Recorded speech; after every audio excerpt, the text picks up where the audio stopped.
power. And I think, Ben, that's a nice place to bring you in because, of course, you've been maintaining focus on Tony Blair and what he's really doing. Indeed. Great to be here, everyone. Hope you're having a good end to the week.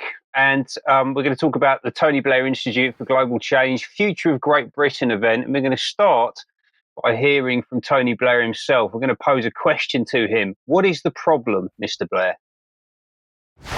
The problem is that we have low growth, low productivity. We've got public services where there are high levels of expenditure and poor outcomes.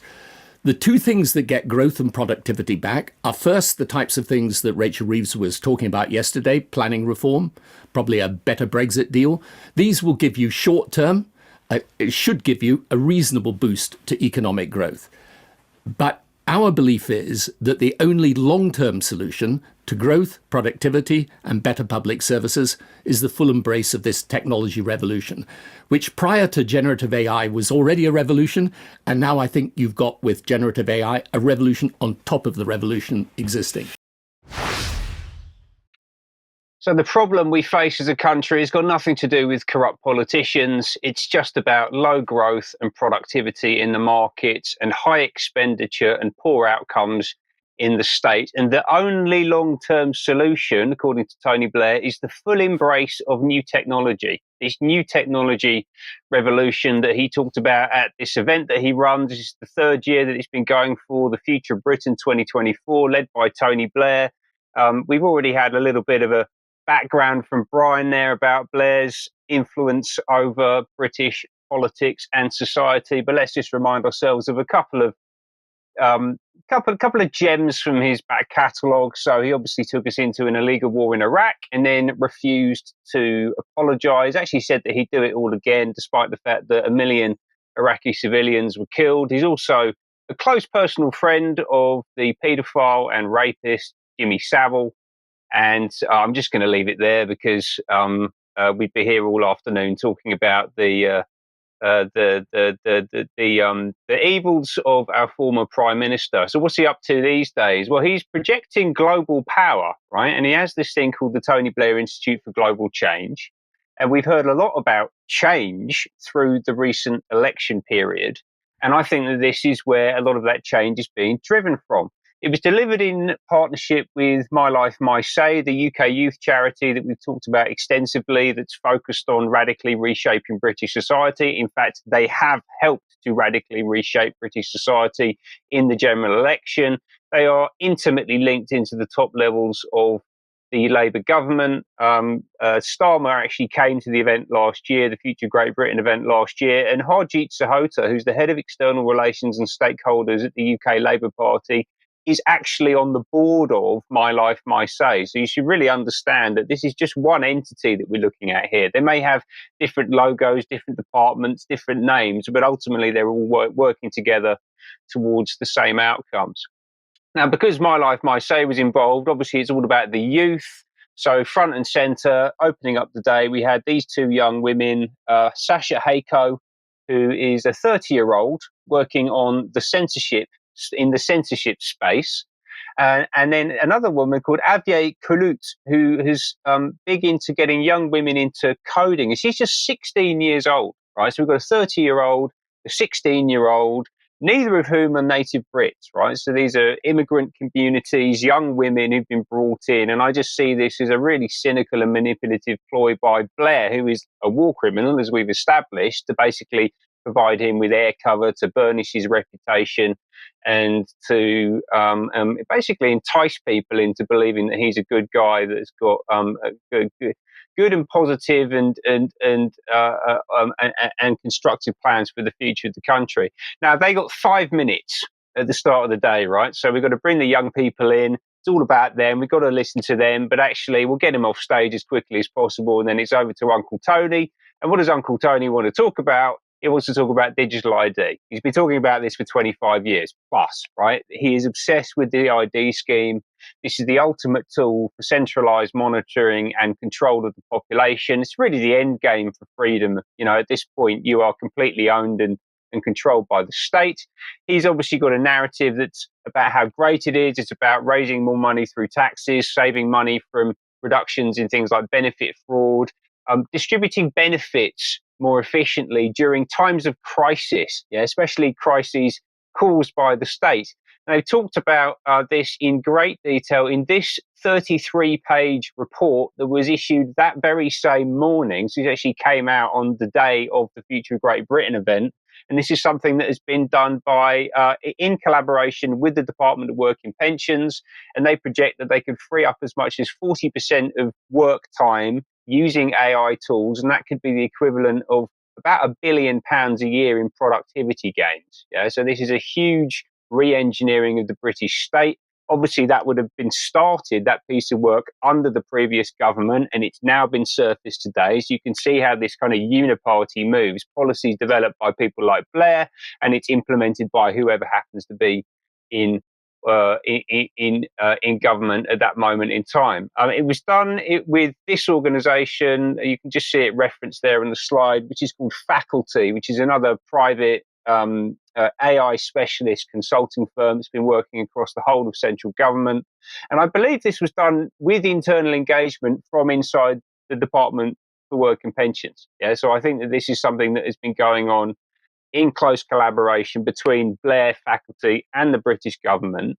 And to build the narrative for this, they brought this fella along, Rajiv Chandrasekhar, who is a former Indian minister and a self-proclaimed digital ID evangelist. And he describes digital identity as the core, the bedrock to a digital government architecture. The Indians have invested a huge amount of money in this. They've got 1.2 billion people on their digital government platform, and they've dispersed through that platform $350 billion worth of what he calls subsidies. This is why this is really relevant to the Department of Work and Pensions. They handle benefits. The Indian system handles what he calls subsidies. And effectively, they brought this guy over to help build the case to implement this inside government in the first week of a new Labour government, right? I mean, you can see how this is really being ushered along incredibly quickly. And it's about, all of the things that they say. It's about efficiency and delivering better services and all that kind of thing. But ultimately, it really ends up here, right? You will be able to do more with AI than any government has in the past. This is about increasing the power of the state. They talk about it in terms of efficiency, but I don't see it in that way at all. Also worth noting that system that he was there to talk about was built by Infosys, which is owned by Rishi Sunak's father-in-law. So again, you can see the uniparty in play. And it's not just DWP. The whole of government's on the block, and it's very much about healthcare. For some reason, I can't imagine why this might be. I'm sure it's nothing to do with Tony Blair. Britain has become increasingly sick over the past 5 years. So we've seen the number of people off with long-term sickness go up by 800,000 to 2.83 million. We've seen spending on disability and incapacity benefits go up by a third to 69 billion. It's now 2.5% of GDP. NHS spending on mental health has risen to 17 billion. That's about 10% of the total NHS budget. But don't worry, we've got a whole load of new medical breakthroughs, new innovations in preventative care, preventative health care. This is the new buzzword. You're hearing it absolutely everywhere. It basically means algorithmic surveillance, testing, genetic engineering. All of this is focused on addressing some of the biggest killers, so cardiovascular disease, obesity, cancer, good things for us to try and combat. But if you actually look back at the slide, you can see that it's all about promoting pharmaceuticals like Ozempic, RNA cancer vaccines, all of the kind of big blockbuster items that the big pharmaceuticals are trying to push out there into the system. Apparently that would save us a load of money. This is about half of the NHS budget goes against those three diseases. So again, it would be a great thing to focus on, but ultimately, like, what are the methods and that are being presented here for us to go after? And actually, a lot of this really very crudely and cynically about economic growth. So we heard this a lot.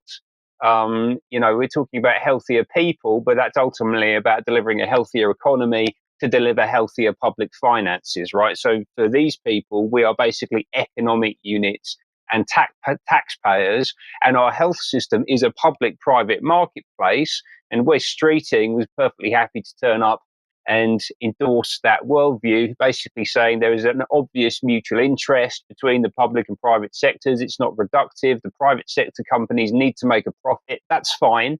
If you can marry the brightest minds in UK science and health tech with the scale of the NHS, the sky is the limit in terms of what we can do. Lord Bethell was very happy with this. He welcomed Starmer and Streeting into government last week, basically saying that a lot of the work has already been done for us to transition to a 21st century model of care. The groundwork has been laid out. There is a stack of thoughtful white papers, NHS plans and review recommendations ready for implementation, including documents like this one, which came out from the Blair Institute earlier on this year, which is a forward written by Patrick Vallance, who's just been dropped into a ministerial role working under Wes Streeting. And just finally, to wrap up, I'll come back to this later. There's a huge amount to cover on this today. This incredible statement from Streeting, which I think really just does a great job of describing the tone that we should expect to see from the Labour government as we progress. If you love someone, you have to force them to change. Okay, well, I think that gives us a clue where we're going. So thank you for that, Ben. We'll come back onto this topic a little bit later. In the meantime, if you like what the UK column's doing, if you'd like to support us, please head over to support.ukcolumn.org. A membership is just £5 a month. We do need your support. So anybody that isn't a member would like to join us for extra later, please do consider that. But with the censorship regime that we have, we do need you to be our algorithm, as it were, and to push out our material. So if you can push it out from ukcolumn.org and ukcolumnextracts.co.uk in particular, that would be fantastic. You could pick something up at the UK Column shop, especially Your Life in Their Hands. Yes, and I'll say once again a huge thank you to all of the UK Column viewers, listeners and members who've actually purchased one of these.